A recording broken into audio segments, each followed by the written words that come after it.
Buddy Complex is an energetic mecha anime with dogfights, time travel, and blatant sex metaphors.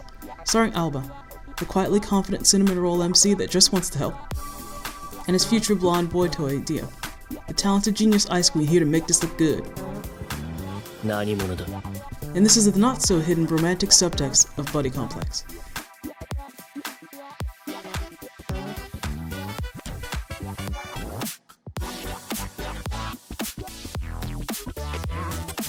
The entire mecha coupling system is a super subtle metaphor for sex and marriage. Alba and Dio pilot mecha whose powers are amplified via mind meld in tag team battles. I mean, they call it coupling, literally another way of saying sex.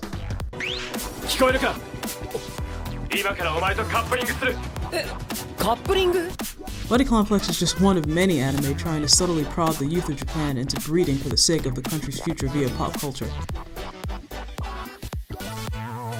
The coupling ritual itself is kicked off with proposing, and requires what are essentially marriage vows and offerings of connection and acceptance. Alba and Dio basically synergize a la Gem and the holograms. This is hella hard to pull off even for people trained specifically to do so, and it requires exceptionally high compatibility.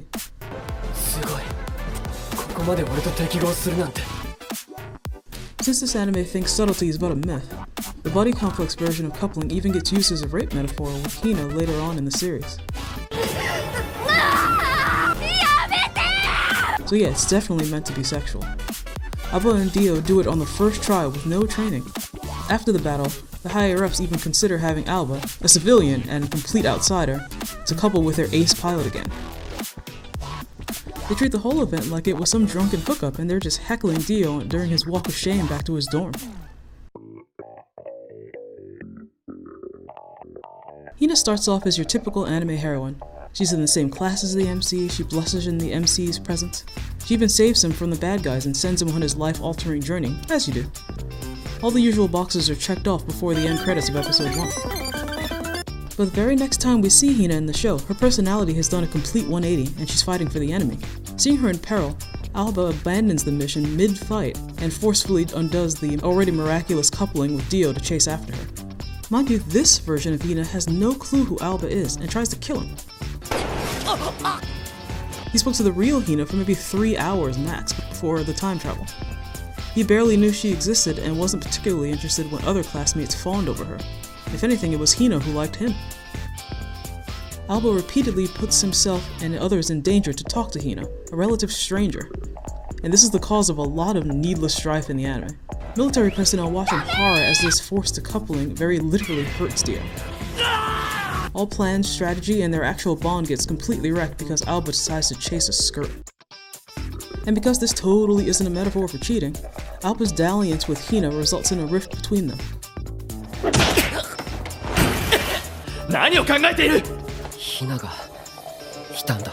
Dio's already tentative trust in Alba is so shaken they can't couple, i.e. pork anymore, and have to rush into battle at half strength. どういうこと？その最たるものが感情です。何かあったの？報告したじゃありませんか。まだ仲違いしてるの？そのようですね。Alba and Dio are at their strongest, most effective, and #shine their brightest when they're together. They win battle after battle, beat all the odds, and set new records. It's all surprisingly smooth sailing, literally up until Hina shows up again in episode 7. She and Alba tussle for a bit because reasons, and then they fall into a plot device. After they crash, not Hina ties Alba up. They talk for a whole minute this time, and Alba finally realizes she's not the droid he's been looking for. And because Hina's screen time spells disaster, things go from bad to worse. They get trapped in a cave with very minimal oxygen. After burning through said oxygen to dig their way out, the cave floods and they nearly drown. Stranded with supplies lost downstream and their only shelter also flooded, things look pretty grim. もしこのままだったら It's only after Dio breaks protocol and braves the storm to find Alba with the power of love that they are saved at all.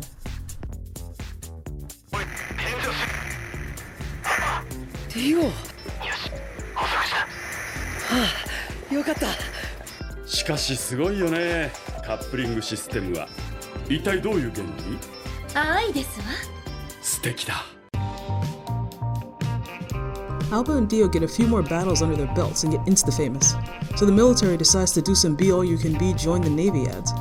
But they don't deem Alba hot enough for the commercials and introduce kawaii fuckboy From to couple with Dio on camera. 久しぶりだね、ディオ。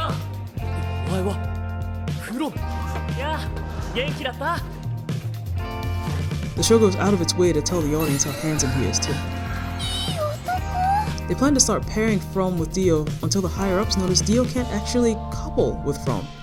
But From and Alba, however, happen to be a perfect match.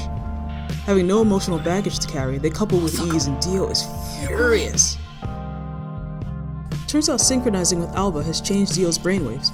Coupling with him ends up being like the Mecha equivalent of if you go black, you don't go back.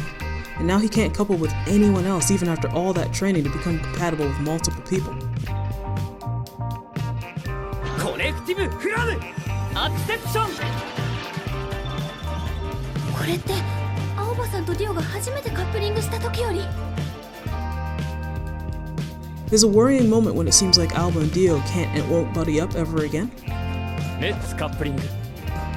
But ultimately, when given an actual choice, knowing what's at stake, Dio and Alba still choose each other,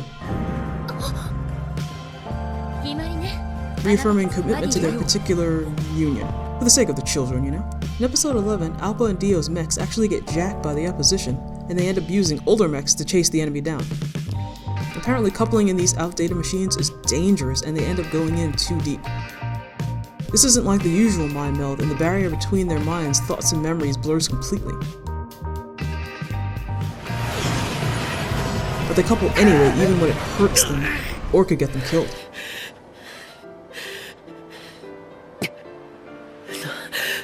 なんだったんだ、さっきの。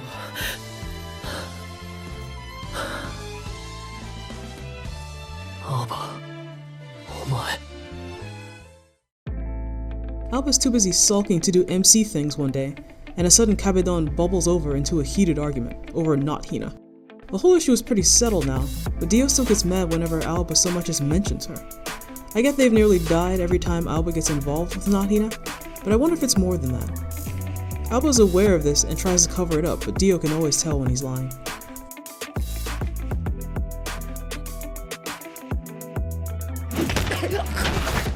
何すんだ。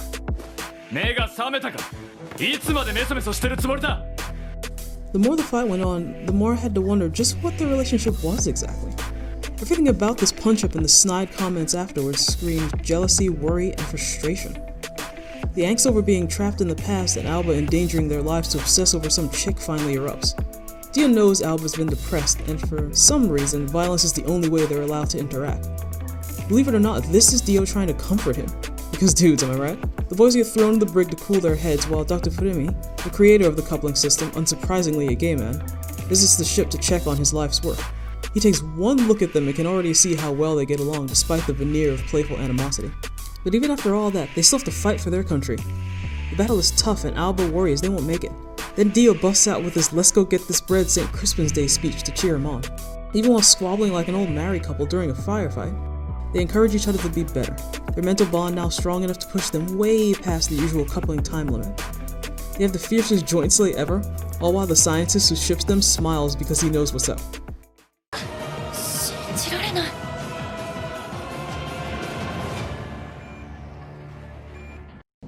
レッツカップリング。 And honestly, body language can tell you a lot. Alba watching Dio, Dio watching Alba, slow turns and softened expressions, sidelong glances.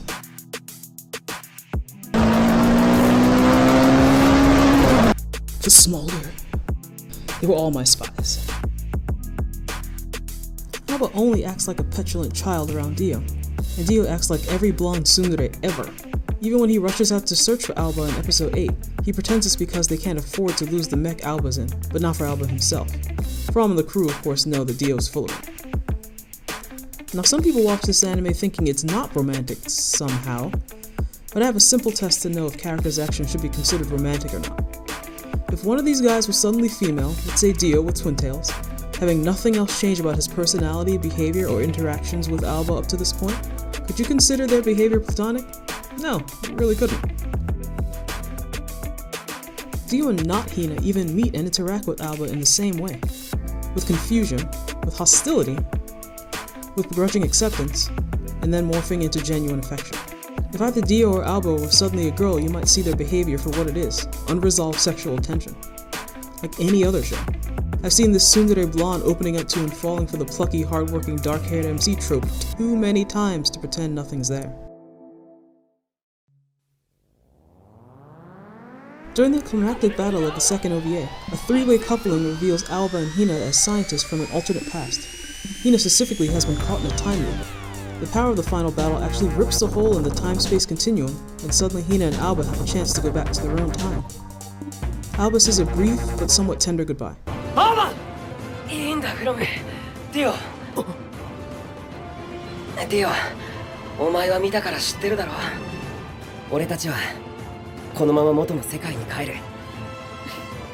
しかし俺さ、夢にも思ってなかったよ。まさか70年後の未来に親友ができるなんてさ。お前は突然現れて俺たちを引っかき回して、また突然。じゃあな、デオ。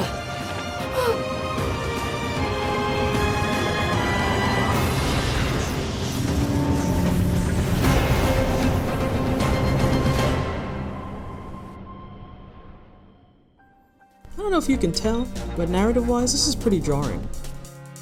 The series had this atypical setup of the two male leads in their 12-episode gay sex metaphor to build up this notion that compatibility and romantic or emotional bonds don't always form with the person you'd expect, and trying to cling to expectations or the past can bring disaster. Dio and Alba's relationship was meant to convey just that. In the end, that entire story and his co-star gets thrown out to have a more cliched, marketable, and straight male-friendly ending where the MC, gets the girl.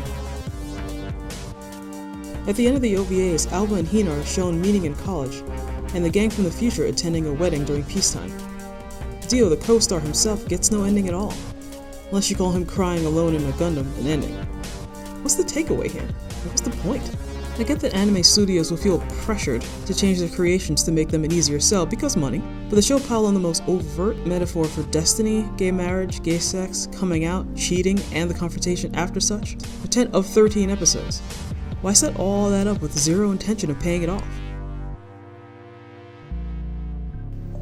Buddy Complex had a great setup for some, at the time, rare and obvious LGBTQI plus ultra inclusivity years before it was fashionable to do so, and they squander it. Well, this came out years before 2017's Call Me By Your Name and 2016's Moonlight, and of course today's Corporate Pride, so I guess the world of winter 2014 just wasn't ready. それをなぜ？